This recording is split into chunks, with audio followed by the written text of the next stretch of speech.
afternoon, everybody. Welcome to another episode of the Black Dog Confessional. Today I am here with Redbird, and we have a special guest. Yeah, this is weird. I'm sitting in a different spot. Yeah, but there's a reason for this reason. Yeah. So I'll introduce her. I'm going to try. I'm really geeking out and nerding over here. Anybody who knows me knows that I absolutely love professional wrestling. My kids love professional wrestling. I've grown up on it my entire life. So to have this man, Bill DeMott, sitting next to me, I got goosebumps. I was scared to get out of my truck when I first pulled in today. So I'm sure everybody thinks all I want to do is ask 8 million questions about wrestling. We'll get to that, but we're bringing Bill on because Bill has a very important message and something else that he'd like to talk about, and I think it's important for everybody to listen to. So, Bill, I'll turn it over to you, brother, and have at it. Oh, thanks, man. Thanks for having me. Absolutely. Thank you for this time. Hopefully we get to talk about wrestling. That's my passion. That's what I do. But what we've been doing the past 3 years in my family, my house, and we started the Keri-Anne DeMott Foundation. My middle daughter, Keri, was tragically killed on October 10th of 2015 by a multiple DUI offender right here in Brevard County. 20 years old. She was a junior at UCF. On her way home, and she was hit head on. And I tell people as we travel around the country and I speak to students and law enforcement and organizations, and unfortunately you have two options as a father. You sit in a corner and you try to keep the rest of your family going, or you get up every day, look for a reason to make sure that another family doesn't go through it. And until we find that's my inspiration for every day, is when I've gotten to meet some special people around the country who have gone through this, and as we went through the process, law enforcement and that have reached out to become our mentors, and because they you guys need a voice. People don't get it. You're there every day and you see it and you go home with it and you take it home with you. And I started to understand that very quickly, is that if you go out the next day and try to do it again, then someone else has to do it too. And my daughter was that person. She was going to help people. She was a sociology major. She served at our church in the children's ministry. My older daughter, Casey, who's now 25. Keri would have been 24 last week. And then I have a son who's 10. I retired in 2004. The Giants won the Super Bowl in 2008. We celebrated too much. My son was born. I went back to work. So there's a little age difference there in the kids. But as a foundation, we've found that we need to speak to people, and we don't necessarily. I don't ever talk about drunk driving. I talk about decisions. I talk about the decisions we make and how they affect others, and we go as far as talking about the suicide epidemic with teens and in colleges, and cyberbullying and texting and social media and all this things. And that allows me to introduce my daughter and tell her story. And then when people get to meet Keri-Anne, it solidifies what we were doing in front of 1,500 students, 2,000 students, 200 students. So that's what we do now. That's my job. I went from, I tell people all the time, I went, from wearing tights and long hair and crazy hair and entertaining hundreds of thousands of people, to now hopefully educating, inspiring others. So we realize, us as adults too, we make decisions, and we got to understand that somewhere down the line, someone else is affected. Absolutely, yeah. We talk about cause and effect all the time. Last episode we had Chris on, and one of the comments he talked about was he had arrested a female teacher for driving under the influence, and how she's yelling at him and saying, you did this to me, you're going to ruin my life. And quite honestly, no, she's the cause, we're the effect, because we have to protect everybody else. And in your situation, I mean, the fact that you're able to carry on her voice and do all the things that she will want to do, you know, keeps that person alive, keeps that spirit alive, and being able to transition from the awesome years you had entertaining thousands to say, hey, that was all training for this. Yeah, that's what it was. I tell people a lot when you speak, I wasn't groomed for this. I was groomed for, I got paid to beat people up, and it was legal, and and you get to share that. So that's kind of how I open every presentation. Is there's a little minute of me doing the moonsault. I think it's poor Funaki is the victim of it. And the kids and parents go, oh, this is going to be the coolest talk we've ever had. But then I hit them right with the real, about life and things like that. So, and that's what, with us doing the show, our goal is to bring the real. I mean, I can tell you, when I started in law enforcement, I was not known as the DUI guy my first 2 years. I wasn't. I was the drug guy. I've always kind of been the drug guy.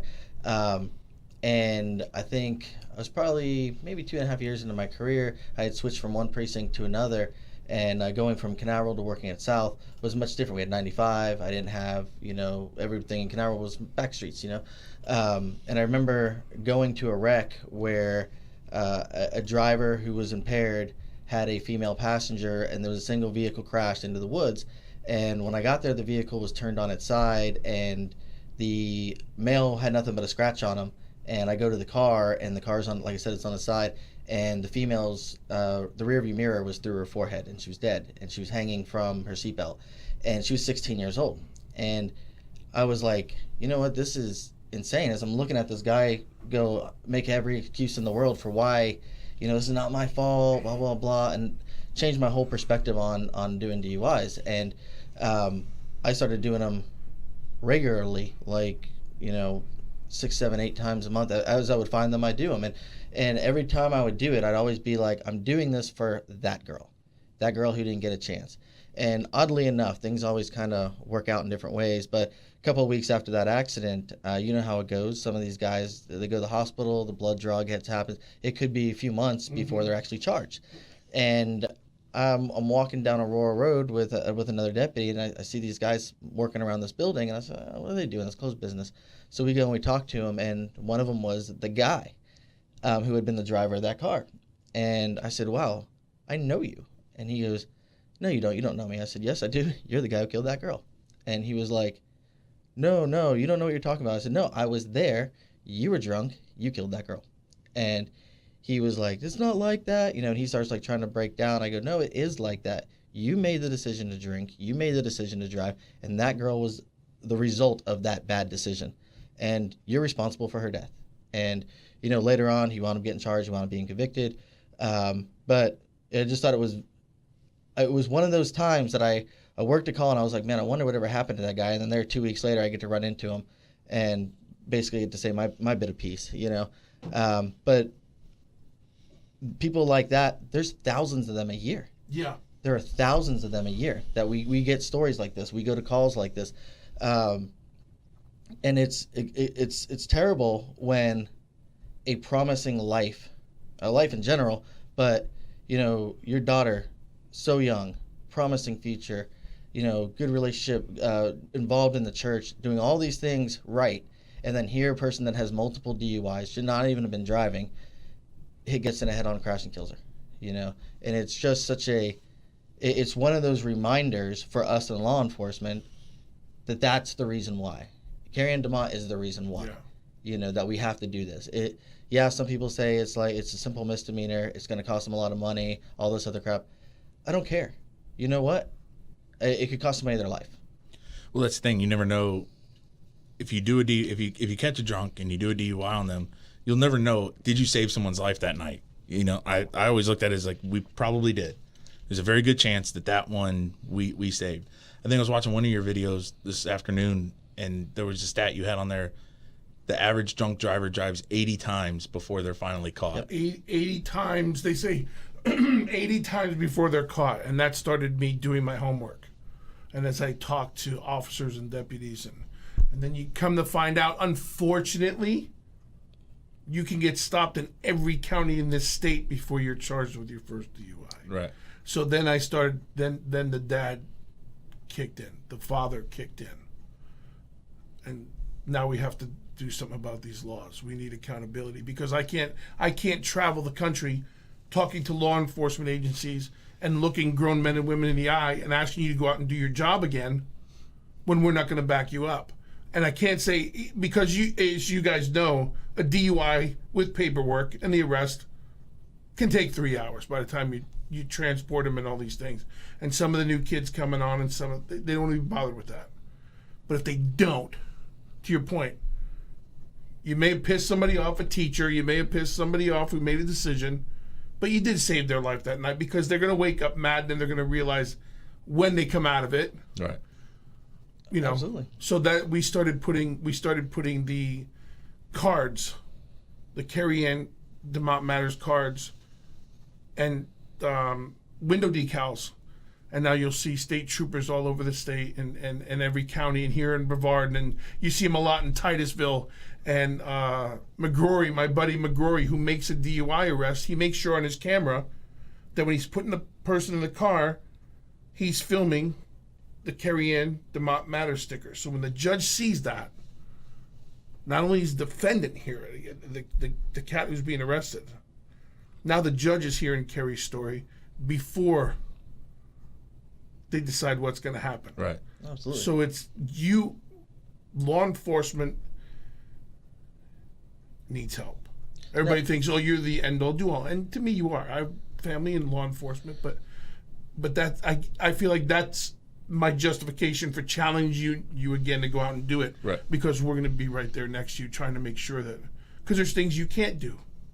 So I always say I'm running alongside the car because there's things I can do, and I always go wink, wink, nudge, nudge. There's things I can do that you can't do, you know, because I'd like to bop somebody in the face when they say something. What was obviously you have this horrible traumatic issue happen with your family.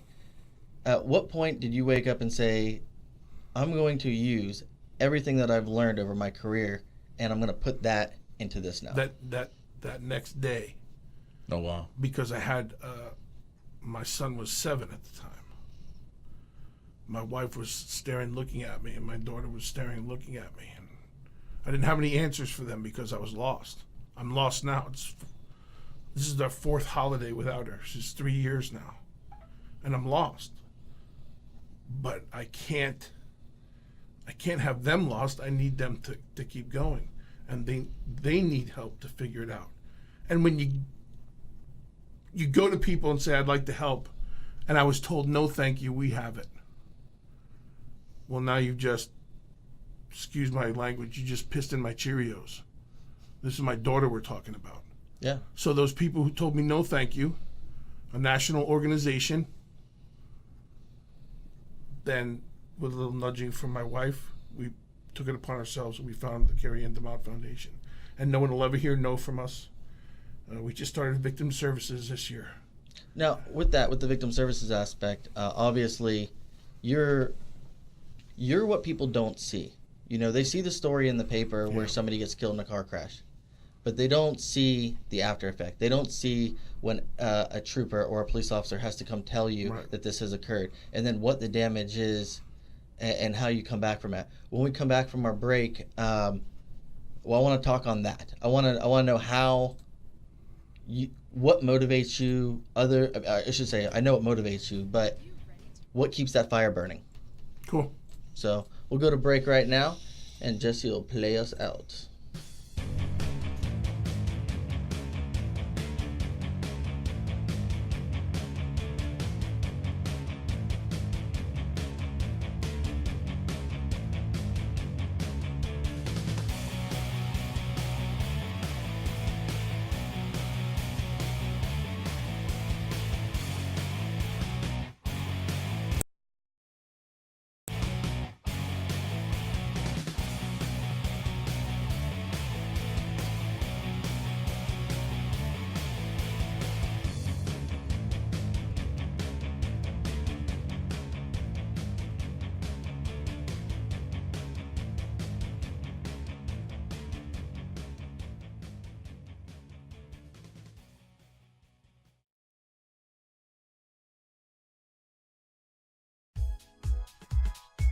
Are you ready to explore the world? Travel to exotic locations and live your best life with Anytime Travel Solutions.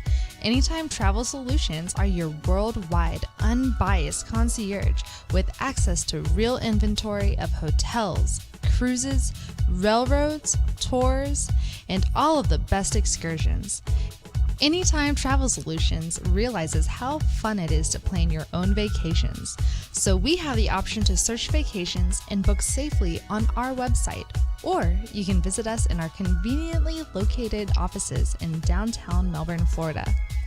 Did you know travel is proven to benefit your health, both physically and mentally? We have 3 decades serving travelers and making dreams come true. So ask yourself, if not now, when? Call Ceci today to begin your adventure. Dial 321-779-4285 or visit anytimebookings.com. That's anytimebookings.com.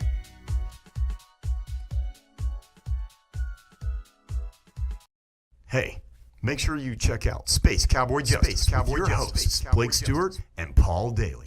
We're going to be talking about interesting legal issues in the entertainment industry and everything geek. If you're into Star Wars, Star Trek, Lord of the Rings, comic books, we're talking about it. Coming at you from the Space Coast Podcast Studios. You're listening to the Space Coast Podcast Network. If you'd like to be featured as a guest or sponsor or even host your own show, please email us at spacecoastpodcast@hotmail.com. That is spacecoastpodcast@hotmail.com. Space Coast Podcast. Talk hard.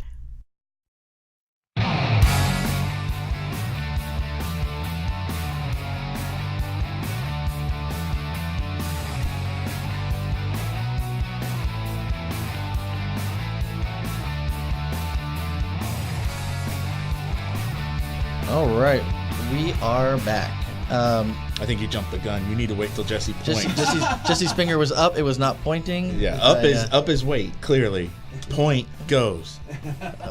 Okay, I got the hand signals down now. I'll use a wrestling. You were in Gorilla. You weren't told to go yet. Oh. Kind of right? It's 3, 2, 1, then go. There you go. See? It's not 3, 2, and go on 1. Gotcha. 3, 2. All right, so getting back to what we were on, obviously we know your motivation. You're a parent, they lost their child, but how do you keep that fire burning? Because I know a lot of times we see a lot of people that come out and their fire burns for a certain time, but then it slowly starts to dim. The wood starts to go away, life transitions, maybe people aren't paying attention as much anymore. How do you keep that fire going? I have no end game. I go to sleep knowing who my daughter is, what she was going to do, what she wanted to do, and I say it all the time. I'm her father. That's my job. I was raising her and coaching her in life to do more. Someone took that away. They thought. So what would I do? Well, a lot of people think that by the time the legal process is over and everything, and you find a way to move on, and it gets easier. And it's probably the 2 worst things you could ever say to. How do you ever move on? You don't move on, and you don't, because like I said, she'd been 24 2 weeks ago. Was her 24th birthday. I knew what she was going to do by the time she was 24. So whether it's, and we didn't start out doing this foundation for anybody but Keri-Anne, because she was going to help someone do something, and that's what we have to do. And it's turning into this movement. We call it a grassroots movement. But then I meet a dad who came to me and thanked me for speaking at an event. He lost his daughter 8 years ago and hasn't left the house, and that was the first event he was at. And he said, "You're the first person I've talked to about this in 8 years." And it scared the hell out of me. To think that I would be home every day and not introduce my daughter to someone new, you know what I mean? So yeah. I don't have any other motivation than that's my job as her father. That doesn't end. Yeah. I would expect in the perfect world the way things should be, when I turn 115 and my kids say goodbye to me, they would carry on what I hopefully left for them to do. So why would that change? No, I'm super impressed. I mean, yeah. Because it's got, like Steve said, it's got to get tough at some point. Do you start to teeter out? You said you had a national organization tell you, we're good. You get those frustrations, but rather than quitting, you just keep pounding away at it. And now I know you had a banquet last night. Yeah. We had our 3rd annual dinner banquet, and I feel like we've been doing it for like 20 years now because it's a lot of work. My birthday's in January. There had to be something done in January. My wife looks at me and goes, "Easy. We'll figure it out." Okay, let's figure it out now. So we had our 3rd. That's how it started. Right. And it started at UCF in a little Live Oak Center. This year we had it at the Pegasus Ballroom. Oh, wow. Over 200 people were there last night. That's awesome. Surrounded by law enforcement, state attorneys, people that we haven't met but knew about the banquet coming up. And like anything else, it's grassroots. It's word of mouth. You're going to get Absolutely. those people. And I use social media. I'm not about the likes and the follows. I'm not about, okay, well, let's see how many tickets we can sell. I want bodies in those seats Absolutely. to hear what's going on. And so over 200 people got there. We have a great silent auction. We had sponsors that were unbelievable, the Dolphins and the Bucks and WWE and all these great silent auctions. We had great dinner. We got to award some wonderful people and share Keri's story with that many more. So we already have our date. I think for next year's January 18th is That's awesome. the dinner. And then we have Titusville coming up, and they're a big part. And we have our 5K walk at the bridge in Titusville. What's it say? You walk the Max Brewer Bridge? Well, I walk it, I stop, I walk it, I stop, I walk it. Everybody else runs it. It's a 5K. Right. So while people were like on the return, I was just, wow, the water looks great. I think I found somebody I can do 5Ks. Yeah, I'm in. That's it. That's my mentality. It's super awesome when we get to meet people like you that are continuing that. And we have seen things across this country that are setbacks, and one of the biggest ones that really upset me several years ago was the affluenza defense, where that guy got away with killing 4 people in a DUI crash, Right. and then basically mocked it and Right. went and got drunk again, and then they tried to hide him in Mexico and all these other things. And this is a kid that legitimately should be sitting in prison right now, Right. and for his decision. And I always think about the family from Palm Bay who they got rear-ended in Georgia, and their daughter was killed, and their son's now a quadriplegic, and and having to rebuild, and having not only to rebuild, but now you have you have a child who is going to require 24/7 care, all the things that change for that child's life, and just thinking about those things and the motivation that it's for us when we go out to work. But being able to meet the man behind the victim, the family behind the victim, and to see that motivation moving forward is what motivates us, what motivates a lot of people, and gives a voice to those people, like you said, the guy who sat in his house for 8 years, thinking about that loss, but not knowing what to do with it. Right. And you're right. I've seen so many people that have been lost. They didn't know where to take it. And you being able to run your foundation is now giving people that voice to get out of their house and talk about that loved one that was lost, and motivate people to use an Uber, use a Lyft, get a ride home. There's so many ways not to drive. Excuse, man. There's no excuse. But law enforcement was the biggest reason for us doing this, because we met Trooper William Hitchcock, who's out of Bill, yeah, we know old Hitchcock. So Hitch, my phone rang the next day. Hitch was the one who notified me on the 10th as I drove. And he called. I say the next day, it's probably 2 days later, and my phone rang, and it was Hitch, and my wife and I were there, and he's on speakerphone. And he asked me, what are you doing? Well, I don't know.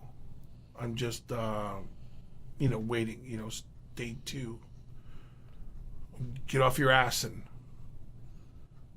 be ready to talk. be ready for the process in the court. But it was Hitch who makes you understand you make the arrest, you guys do the due diligence, and you see it. Like I said earlier, you see it, and then you're expected. Nobody knows what you see. Nobody knows what you live with. Nobody knows how many. Everybody I speak to is a victim of DUI because they're never going to meet my daughter. But everybody who comes in contact with you guys is a victim because they don't realize what you've gone through, and they don't realize how hard it is to look a grown man or woman in the eye and say, "Please go out and do that again." I take one crash home every time I close my eyes. You guys take dozens. First responders take home dozens.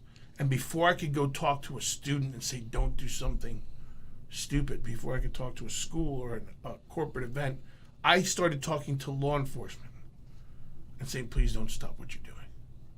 Because of the Montezes, because then I met the DREs, and then I met all these people that are going through this, and I know there's a fight. People don't know there's a fight. They hear DUI, and, oh, what a shame, and people should be more. They have no idea what you guys are doing on a daily basis. So that was my inspiration for standing up and go, wait a minute. 12 people stood behind me and picked my old ass up and said, get out there and talk to someone. And I say every time that those officers and troopers and deputies, they saved my life. You guys are saving people's lives you don't even know. So how dare I not do something? And then you add that it's my daughter, and you add that she had a mission and what she was going to accomplish. So I have an army. I have a grassroots army, and it keeps getting bigger. And we're going, I spoke in Xavier University. I gave a lecture at Xavier University last month. Yeah, I remember seeing that on and I Facebook sat there and went, Instagram. well, that's a far cry from the Knoxville, Tennessee arena with the old, with the old lady with the crutch hitting you over the head. It's far from wrestling the old Coco Expo. Right, but it goes back to the point. Wrestling prepared me to be in front of people and deliver that message. But it's law enforcement. That's the bottom line. I want everybody to know that. Law enforcement, the first responder. I just got in contact with the kid who was on the fire truck that night and met my daughter. And he's a victim of DUI because he never met her before that. That's how he had to meet her. So if you have to hear my story for that, you're a victim of that, but then I have to go out and protect you and build you up. No, we appreciate that. Like absolutely. I said, I personally use your story and several others like it to be what's my motivation. I mean, we see a lot of crashes. We see a lot of them, and every one, you can pretty much remember back, and you may have never even known that person's name. Right. But for me, being able to sit down and hear what you've done from the next day on, you did everything you could as a parent, and then that next day you took on a new role to continue that role of being a parent. And I think that's something that gets overlooked a lot of times, because once that paper is thrown into the recycling bin, people have a tendency not to hear that story anymore. And one of the good things about using social media is that video gets replayed, that story gets retold, it gets shared, it gets pushed. And like we said earlier, with all the avenues you can travel through now, Lyft, Uber, call a ride, cabs, all this stuff. You can call AAA and they will tow your car home. Right. You just tell them it's broke, and they send out the tow truck. They tow it home. You ride up in the cab, tell the tow truck driver about your story, and go home and go to sleep. I mean, there's so many ways to not do that anymore. And I don't know too many. I don't know any law enforcement officer that if you just call and say, hey, look, I'm drunk at bar X and I don't want to drive. Can you give me a ride home? Give me a ride home. I mean, there's so don't many ask ways. you when they're driving and then they want the ride. Right. Do it before. Call. I mean, it's 100% preventable, right? That's what it is. Yep. Oh, I can't tell you how many. I have an open policy on my squad. If you're out and you drink too much, call me. I don't drink. You need me to come pick you up, I'll come pick you up. I'd rather do that. But nowadays, like I said, with Uber and Lyft, these guys, that's gone away because they just go doop, hit their little app, and a minute later there's somebody in the front, you're right in front of wherever they're at. And not only is that the right decision to make in life, but you're also creating sustainability for businesses. You're employing people. The community's affected when something happens. But with that, your community is being affected in a positive. Yeah. All right, we will be right back from break. I was going to do it. You were going to do it? Go ahead. No, it's too late. No, we already went to break. I ruined it? Yeah, you screwed it up. No more breaks.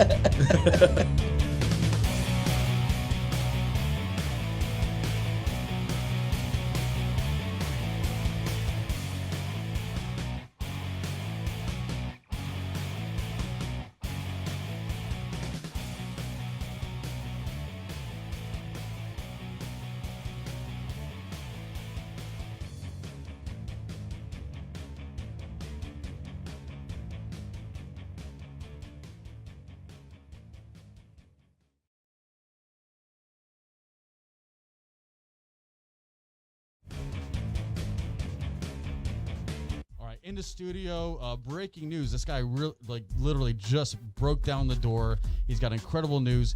His name is John Adams with The Fix Therapy. John, what's so important? What's going on? Well, we've got some exciting stuff to talk about. Well, tell me, what do you have to share? Well, I've got a brand new podcast coming to you called The Live Life Aware, where we're going to be discussing all kinds of fun topics like biohacking. Whoa.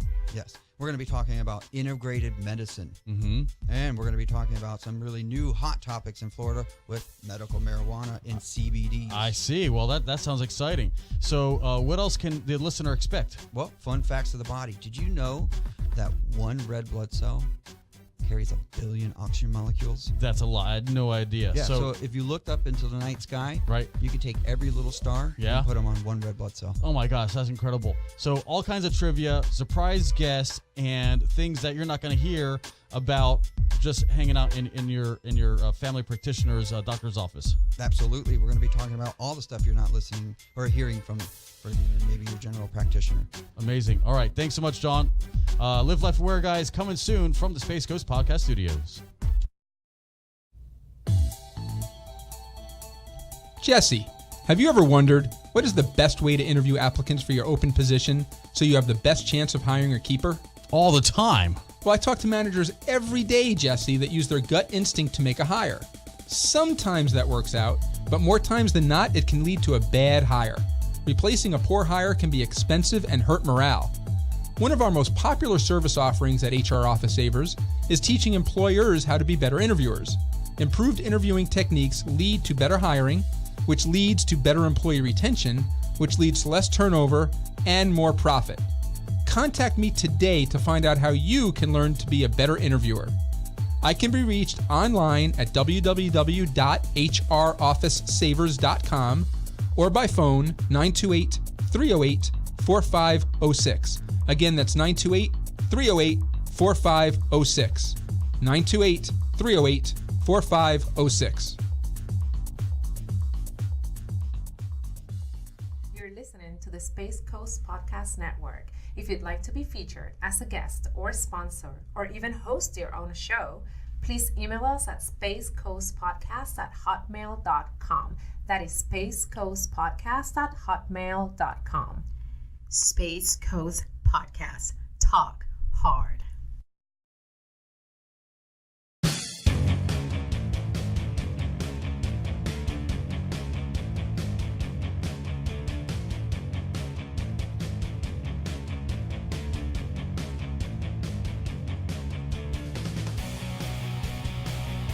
All right, did you see how I did that? Did you see? You weren't even paying attention. No. I waited for the finger to drop. Right? Wait. Go. Boom. I'm in. See? And you're not even paying attention. I'm trying to teach you. You did something I'm trying right. to teach you. Okay, here you go. I'm trying to teach you. Yeah. I want some ice cream after If this. you two were in a ceramic bathtub It would be ugly. with the bomb squad and they were trying to cover you, you'd both be blown up. Yeah. Because one's going before the finger. All right, I want to talk, Bill, real fast just about some of the events you got coming up, some of the events you've done, where people can get a hold of you, how they can help out or reach out to have you come talk to them. We can be contacted on Facebook. Facebook, the Keri-Anne DeMott Foundation. Very simple. KERIANNE. Yeah, KERIANNE, DeMott Foundation.com is our website, the Keri-Anne DeMott Foundation.com. Twitter is KADF or KAD Foundation 1. and Instagram is the Keri-Anne DeMott Foundation. That's all my daughter's stuff. She doesn't let me talk about social media. But people can contact us for school events, corporate events, things like that. And in the interim, we work on legislation and so we're doing something so there's just not events, but we try to do events to raise awareness. And we'll be in Titusville May 4th, the day before Cinco de Mayo this year, and we thought there'd be no better time for our walk. Absolutely. So this will be the second annual walk. Last year there were over 200 runners for that, and this year we're going to make it bigger. Chief Lau and Matt and everybody, Amy Matthews over there in Titusville who does that, and so we partner with the. You could probably add in 2 more walkers. Yeah, listen, if you walk my way, we go the whole 5K. It's a little bit of a circle 5K. But I don't mind walking it. No, but that's a lot of Ks to run. Actually, can I ask you one question? Yeah. You brought up legislation. Yes. What kind of legislation are you guys working on? I was blessed to stand on the Senate floor 2 years ago and introduce some change. And what we're asking for the foundation is accountability, not just from the offender, but from our lawmakers, from our judges, because as you know, you've done it, and judges have some leeway in why the wet reckless and why they get the plea down and why the diversion and so we've put together a pretty good amendment, we feel, this year after working with law enforcement and doing our homework for what died on the Senate floor. So I meet with senators and representatives from all over the state, not just in my district. I go to the heads of those committees where it failed, and so I have meetings coming up. So when we're not speaking to students, when we're not traveling around the country, we're working on legislation. We're working on what can we do to help tighten things up. And it's just as simple as educating people on 0.08 doesn't justify you drinking till you're 0.08. You're impaired the minute you drink. You're impaired the minute I think that's another you're problem. popping pills. Your cough medicine makes you impaired. So, and then we talk about impaired and distracted driving as well. So we're trying to tighten it all up. And I was going to ask you about the distracted driving because I know Emily Schlossberg. Yes. Obviously, her twin sister was killed by distracted driving, and she's a rep out of South Florida. Yes, Boca Raton. Yes. Yeah. I know she had recently presented a bill that kind of died before because there was a lot of political stuff going on at the time, and that kind of got overlooked. But it was more focused on distracted driving aspects. So that's why I was wondering if you guys had been working with her. Yeah, I had a chance to speak at her yearly. She has a function every year, so I got to go down and meet the family and speak with them. And everything slowed down last year for us, for the foundation that are working on those things. Parkland was at the time. Right. So. And I think that's where her bill went away. So everything's kind of stuttered, and Parkland took over, rightfully so. So now, hopefully, this year and that's what we do as a foundation. We don't stand there and go, well, the Keri-Anne DeMott Foundation is doing this, and everybody else find your piece of the pie. I don't want a piece of the pie. This isn't about covering ground. This isn't about owning. I don't want ownership of this. We don't want ownership. We want it to go away. So I will go to the Schlossbergs and what can we do? Here we are. God made me 6'2", 340 pounds for a reason. I'll be your fullback. Let's run. Let's run with the ball. Let's run to Tallahassee. Let's stand there. Let's introduce these people. And I always say, and it's unfortunate because until it happens to someone closer, we talk about that all the time. Yeah. Then, and as you guys know, so let's not get to that point. My biggest thing is get involved before you become affected. Absolutely. So this year's we're working for Keri's Law, and it's just tightening things up. Instead of the guy who took my daughter's life was a multiple offender. 4 months previous, he just had his second one. That can't happen. And it's not law enforcement's fault. Sometimes it's the court's fault. Sometimes it's this fault. But let's tighten everybody up. So what we're asking for is accountability. And if it doesn't happen this year, but we get closer, it's a process. Then we go. Like everything else we've talked about, it's a process. There's no such thing as, well, we did the best we could, let's move on. Because my family's serving a life sentence. Absolutely. My 10-year-old boy, his life has been changed forever. My daughter's life has been changed forever. My wife and I, we've been changed forever. The people who dealt Hitch and all, his life changed. People's life changed. You guys are now victims of DUI because you never met Keri-Anne. You're victims of DUI for many more reasons. But if everybody took that as, oh my God, I am a victim. And at the dinner, people met Keri-Anne that never met her, but they left there knowing her and knowing about her and who she was about. So we took 200 people. It's like that old, what's that hair commercial? They'll tell two friends and they'll tell two friends. So Absolutely. we have national recognition without national funds. We work off of donations of bracelets and window decals, and it gets us to the next school. It gets us to the next. It gives me enough gas to get to Tallahassee. Now, I do have a question. Obviously, you brought up your family. When a tragedy like this hits a family, a lot of times you'll see maybe families have issues, they have healing issues. Obviously, your family has continued to bond and move forward with this. Is there anything else you do as a family that has helped that? No, probably this keeps us from that. This is our thing, because just be honest, we haven't healed. We haven't addressed it. We haven't sat down as a family to digest anything. Because if that happens, I think then this may stop.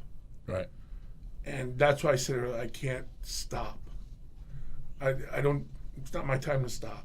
No, absolutely not. We don't, this is how we stay sane.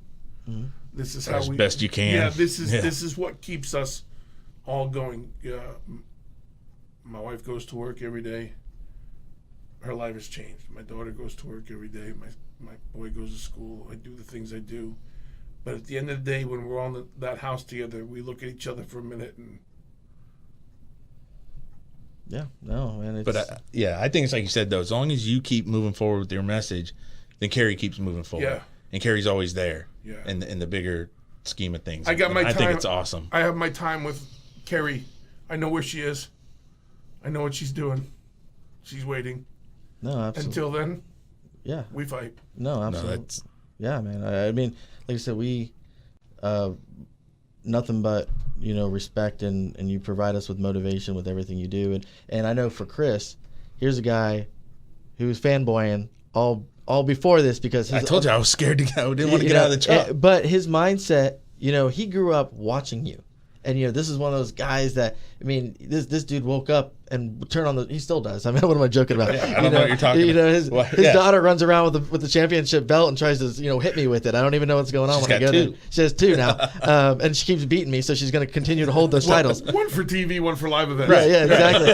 And but this is the reality of life. And not only does Chris get to see one of the guys that he followed his whole life and get to hear those stories and have the conversations we've had on the breaks and before the show, but now you're continuing an adult motivation for us. Yeah.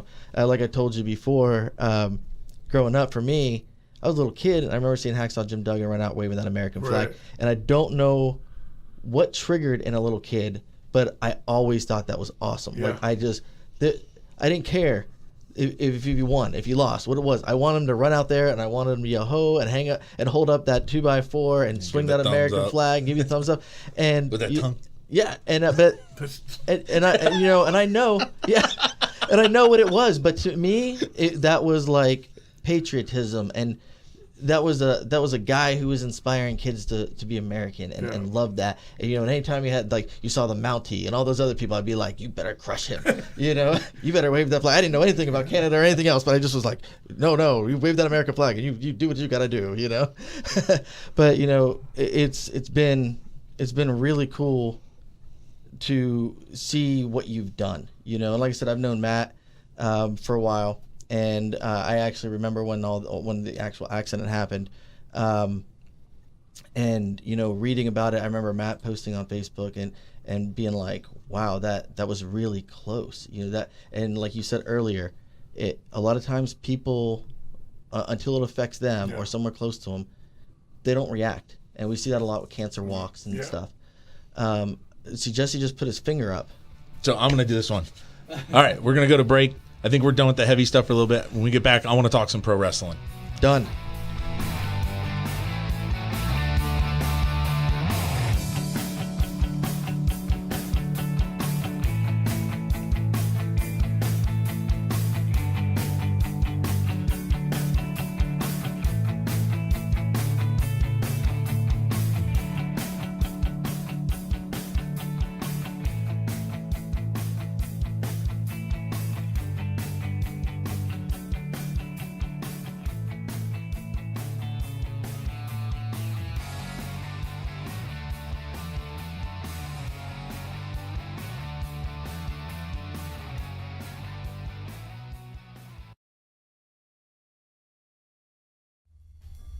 Well, there's the X. I guess I'll sign right here. Stop! Did you even read it? No, I usually don't. How many pages is that? Like 20? You could be giving away your firstborn son in that contract.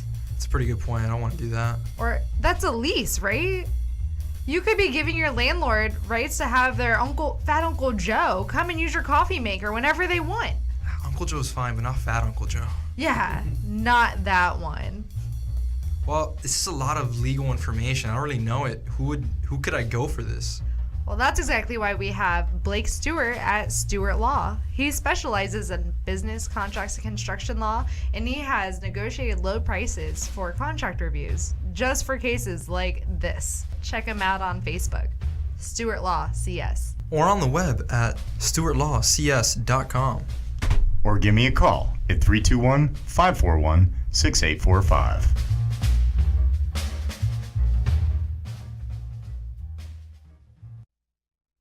A lot of people want to know what the paper clinic is.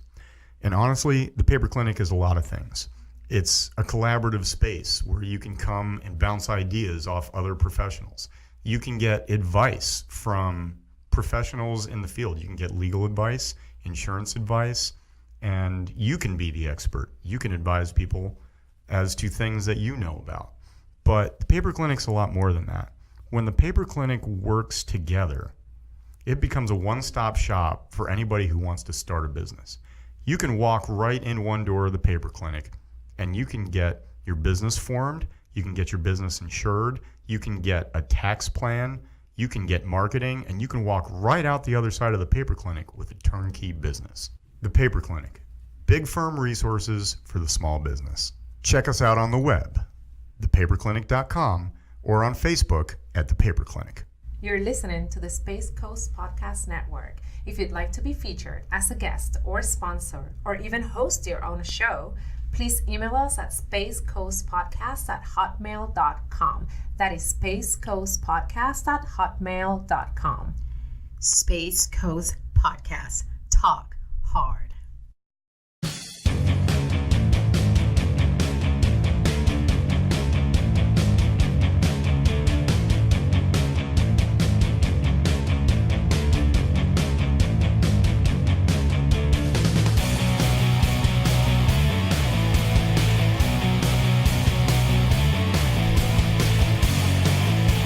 All right, so we're back, and now we're going to talk some pro wrestling, Bill. Is that cool? Yeah, man. Let's All right. do that. All right, so when did you start?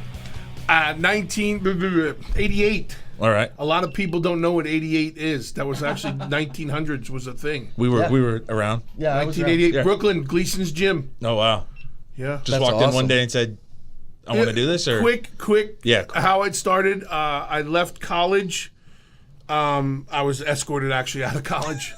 My dad could not have a 300-pound couch potato. Who escorted you? I mean, Well, what it were was the size of these human beings? It was numerous people. I was a little smaller then, and I was only 17, so they administrated. I got kicked out of college, but I had a good solid 3 semesters under my belt. My dad couldn't stand a couch potato, and he brought me into Brooklyn one time to a gym, Gleason's Gym. Find something for me to do other than just working and then doing nothing. I played football in high school, played college, wrestled, I was coaching, and do something. Brought me into the gym. My coach, the legendary Johnny Rods, looked at me after a while, said I could come back anytime. This isn't for me. Those guys would throw me around, but I could watch anytime. I left there offended, I stole $3,500 and borrowed it, and hawked things and got $3,500 cash. Came back the following week, paid my tuition in full.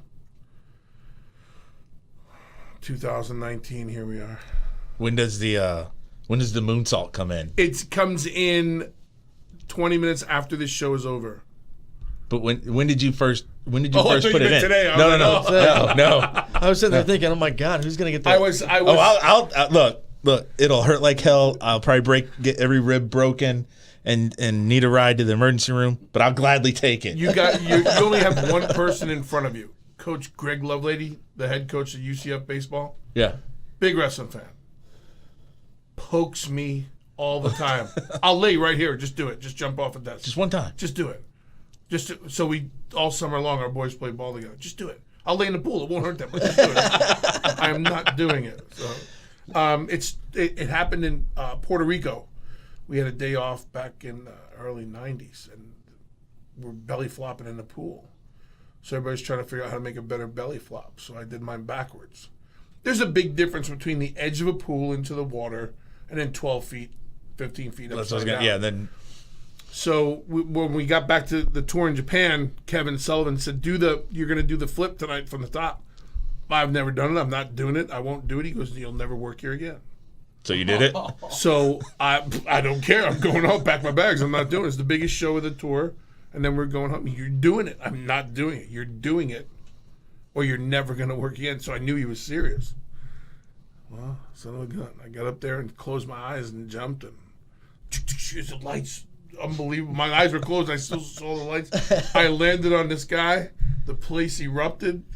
We became tag team champions or something. Maybe Mr. Pogo, depending on how So I did it, and then they said, well, there goes your career, because you're going to have to do that every night now for the rest of your career. And that's the truth. Goodness. So I did it out of fear of losing my job, and then I had to do it because I had to keep my job. But injuries. How many injuries have you had over the years? All toes, all fingers, knees 4 times, both ankles broken. Oh my ligaments, gosh. both calves, shoulders torn. The final straw for me was in 2003. I broke my neck. Oh. Yeah. So Corpus Christi, Texas. I hit the flip and landed. It wasn't that night's flip, but it's just between football and wrestling all those years, it took its toll. When I landed, nothing moved but my eyes and my head. So it was one of Sean O'Hare's only wins that year. Right, yeah. What was he going to do? What do we do? Cover me. What do we do? Cover him. I couldn't move. So, he beat me in Corpus Christi, and then I was fortunate enough to get the feeling back. Yeah, wow. But so what people don't know is you lose it. You hear about the Austin and all these guys and everybody. Right. And if they always say, if you're any good at what you do, you're going to go through the neck surgery. Not the way you want to hear it, right. But if you put the miles in. But over the years, so now I'm losing the right side, the nerve damage. So they went and fixed it through the front. But then you get back in the ring again because it's what you know. So you got to get back out. I was fortunate enough to have a career after it, and announcing and then training and then taking over the whole system and developing the new system. So it worked out from a dare. What your favorite persona that your favorite character is probably not the right word, but favorite persona that you use? I could not stand the humorous, how I came in with the laugh. You didn't like being the laughing man? Well, because they asked me to do an interview, and I forgot what he wanted me to say. So I was talking about Randy Savage, and I went, because I was scared to death. I was nervous. And they said, wow, can you do that again? I'm like, do what? It's like the whole thing. I'm like, oh, God. So then they said, keep the laugh. My gosh. So by the time you're, and I'm not a small guy, so now you're blown up after 10 minutes. Right. You're in these tights, you're going, now I'm getting lightheaded, and then I got a moonsault, and now I'm trying to find water and catch my breath.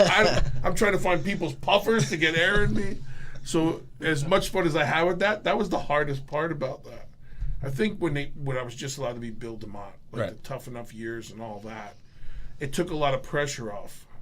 There was no merchandise in it, but it took a lot of pressure off. I could just be you. Yeah, and Hugh Morris, I was me. I was just called Hugh Morris, but in the beginning, you they help you find it, and then hopefully you earn your stripes and become, that That's character awesome. or the thing that works. What You know how long it took me as a kid to realize it was humorous?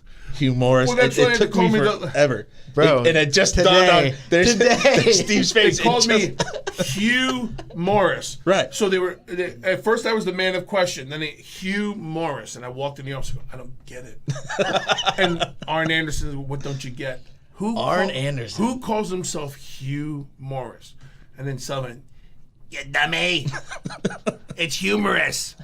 I'm like, they're not saying humorous. They're saying Hugh. Bobby Heenan is saying Hugh Morris. For God's sake, somebody call him the Laughing Man. So I became the Laughing Man, Hugh Morris. I'm like, oh, I understand that. And I walked out like, no, there was no. That's hilarious. So you just got that? Yes. I didn't get it. Good. No, I feel better. 40 years I'm old. telling you, it took me years. It took me years to. Oh. I was signing it, and now I'm like, this is the stupidest name ever. Fat kid named Hugh. It just doesn't fit. Now, you wrestled legends over the years. Yeah. Name off some of them. So, some of your favorite opponents. Yeah. Hogan was a favorite. Taker was a favorite. Savage, Sting. You get to bounce with the Flairs and the Andersons, and back because I was fortunate enough to be part of WCW in its heyday, and then move on to WWF and then WWE. So I got to the best of all worlds. There's a couple of guys I never got to lock horns with, which you go, wow, if you could do it again. Like I would have loved to have locked horns with Shawn Michaels. Yeah. Who's a great guy. We have a relationship outside of it, but there's a couple of guys I didn't get the chance, but Taker was a big one for me. I think when you get to work with him and feed off of that. I never worked with Hunter, which was another guy. Right. But, I found I noticed you didn't say Goldberg. He's my buddy. I love him. And everybody goes, you're the guy. Oh, you're the guy who lost to Goldberg. And I'm like, yeah. Yeah, I'm that guy. So I'm the guy. So that I'm known for two things. I'm known for the laugh, and I'm known for losing to Goldberg. No. But what's funny is I'm a Goldberg fan. Me too. I watch Night for Death all the time because one of the reasons with him and Tim Lamb, what a great show. I'm a big knife fan. I want to get into competition chopping. I actually have a competition chopper. My buddy actually works up there. And all they said is good things about those guys. The guy's good as gold. Like, we didn't know that night, and that's what everybody said. So it was one of those things for me, like for them to come to me and go, hey, we need you out there. Let's see what this kid has. But yeah, that's got to show a lot of confidence in you from the company, right? Hey, we're going to put this guy that we eventually is going to be our guy. His first match.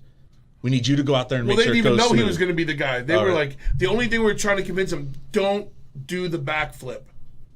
Like he did the standing backflip. Oh. But because he's a big guy and athletic, you want to show people that. And it's hard when you tell an athlete not to do something. Right. But he did it, and they weren't even going to call him Goldberg. But Tony Schiavone, or was it Gene or Tony or someone goes, Goldberg, what do you got to say? So, well, crap, now we got to call him Goldberg. No, I guess we're stuck. Because I think they were looking for a tag for him. Yeah. But Bill's a great guy. So when people come up and go, hey, you're the first guy for Goldberg, hell yeah. Yeah, you don't I was remember the first guy. 90th? You don't remember the 100th? The 16th guy, the 19th guy, the 20, in his streak, him and I got to tie it up a lot. And then I get to see Bill now through the years, and we go to appearances and stuff, and everybody goes, wrestling fans are like, can you be in the same room? And you see Bill slowly walk over, and I get up and I look at Bill, and then there's these two buffoons hugging in the middle of the floor. I love Goldberg. Everything he got, he earned and deserved, and I got to be I feel like if you're part of wrestling history, absolutely. Good on you. So I was part of wrestling history with Goldberg. Then it was the Invasion. Right. And so it's all good. I'll explain to you later what the Invasion is. Well, I know you're. like you said, it was funny. Just the whole Goldberg thing. That was probably right around the time that I was not being a Chris in wrestling anymore. Well, that's right when it was starting to take off. Yeah. To the mainstream again. Yeah. Right, because you had a while where it was just not super mainstream, and then Goldberg comes around, then WO pops off, the Attitude Era pops off, and now I was in middle school, high school. I think high school when that happened, and all of a sudden you show up to school, and everybody's wearing Austin 316 shirts, NWO shirts, Rock shirts. They're everywhere, That's when that era came out, and we were kind of, the gloves were off, and everybody could kind of be who they were, and it wasn't so PC back then, and it was fun. But you know, 300 days a year you're on the road, and That's good. Yeah. That's got to get taxing. ooh, buddy, I'll tell you what, it hurts more now not traveling because. Now, I do have a question on the whole traveling thing. Obviously, you've worked with a lot of people over the years. There's been quite a few wrestlers now that have passed. Yeah. Some of it had to do with PTSD, depression, stuff from Yeah. injuries. Obviously, you've had quite a few injuries. Overcoming those and keeping going, and how does that all feel? I think it's rotten. I think shame on me. I missed. You know, you must have missed something. Like I completely went off the grid because I'd had enough of chicken and water, and you know, you're drinking 5 gallons of water a day, and you're eating your chicken, and you're in the gym every day. So when I had a chance to I also get have away, gone off the grid when recently. I got a chance to get away from it, I got away from it. But what you don't realize, and then still go to the gym, and you know, I'm still pretty strong for 53. I still move okay, but I have my moments of it. All those Everything injuries catches are up. settling in, and then you're reminded you're 53 because of what you did for 28 years, and you know, so it's a Right. different 53. So you try, and your flexibility. I always say the less I travel, the more I hurt. So when I get an opportunity to go on the road for a couple days, even speaking, I find a gym. Right. I'm eating the thing, and it's just natural to You do fall that. almost right And back you go into it. right That back regimen, into it. yeah. So it's interesting. I think my wife would like me back on the road a little more. I think our wives would like us to go with you, so they could be Well, you out. know what it is, because you're gone all that time, and then life.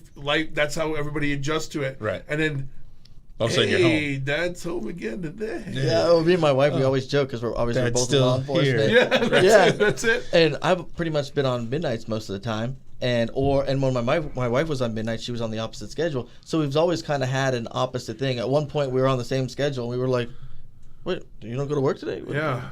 What are you gonna do? What do you want to do? I asked what you were gonna do. Yeah. I love you. I just don't love you so much. Right. My wife would always be like, I have to binge watch something on Netflix. It's my binge watching time. You're normally not here. You're normally not here, Right. so you go find something to do while I finish watching The Vampire Diaries. You know? Yeah, I'm the guy as she was doing something, I'd be like standing right next to her, like watching, like, and she'd be like, "Really?" I don't know what else to do Yeah, right I'm now. like, what's it, Ricky Bobby with the hands? I don't know what to do with my hands right now.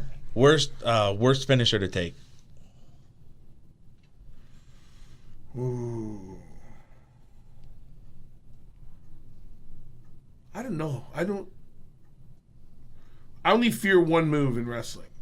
Pile driver. No, the backdrop. Oh yeah. I only fear the backdrop because it can go wrong so many times. So I don't do it. I don't take it. I try not to give it. But the worst finish. A lot of people said Savage's elbow was the worst finish, but I had more padding than most, so it never really bothered me. I'm trying to think the worst finish. Man, I can't think of it. Because I got to think the jackhammer didn't feel too good coming out. I mean, there's a lot of them that are like, "Hey, okay, Again? maybe we'll do that tomorrow." But there wasn't one like you went, absolutely not. No. Like, I was a big fan. I didn't mind. I was a big fan of you had to touch me with everything. So, super kick. You had to kick me. Like, my hands aren't going up. None of that. You got to bring everything you're doing.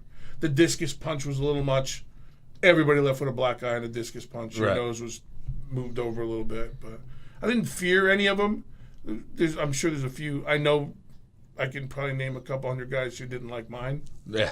But I didn't fear too many of them. Yeah, no. Watching when you raise those fingers, that's got to be like, oh. Oh man! And then you realize when you point up and you climb, you got to go. Yeah. And every time I went, crap. I'm like, why did I do that? I couldn't imagine laying there on the mat being like, he's about to jump off the top and land on me. This should be fun. Well, you know? we went one time in Japan. I was with Muda, who was the inspiration for the moonsault. But Muda's a normal-sized person. So I got to work with the great Muda for 3 weeks in Japan. We went back and forth. So I'd be further out, and he'd come and hit me with the moonsault. But then the next night, I'd have to one-up him, so I made sure he was further out. So now we're trying to see who can go further and still land safe. And we're going further and further. And the one night, I was about halfway in the ring, in the middle of the ring. And the referee was yelling, "No, no, no, no, no." And Muda's, "Shut up." Only English he speaks, right? Shut up. And I'm going, oh, God. And he goes up, and he crushes me with his knees and his shins, just right across my... But the next day's my turn. Right. So I went beyond half. And the red, no. And from the bottom, say nothing, you hear Muda laid on the ground going, no. But I hit it. Boom. So after he comes up, he goes, are we done? I'm like, please, let's be done. Yeah. But to me, that, like, as a wrestling fan, to go back and forth with Muda was huge. That's for awesome. me. Yeah. Vader working with those guys in Bigelow. Oh my God. I always loved Bigelow. Oh, my God. I got to see him when ECW was first starting off, and they played in a cattle ring over at the Osceola County Fairgrounds. I mean, they literally had done a cattle auction earlier in the day and then brought in ECW, and we're sitting up, and it was one of the greatest shows I've ever been to. All right, Jesse, we wrapping up? Hey, look, Jesse did that. Hey, It was kind of. He threw a one. But it was this. It was this one. Right. It was kind of like, you know. All right. Well, let's let Bill one more time. Just let everybody know how they can get a hold of you. You can follow me on Twitter at Bill DeMott. Get a hold of me at thebilldemottexperience.com, or you can get a hold of us at the foundation at the Keri-Anne DeMott Foundation.com. Awesome, and guys. I appreciate everything and all your time. We appreciate you, and I'm gonna post all that up on our Facebook later, so you guys will be able to find it, links, all that good stuff. Jesse, thank you once again. Bill DeMott. Bill, thanks, brother. Thank you for allowing Chris to be a fanboy today. Thank you so much. All right, y'all be safe out there. All right, take your hand off me. No. Why is it still there? Because it feels good.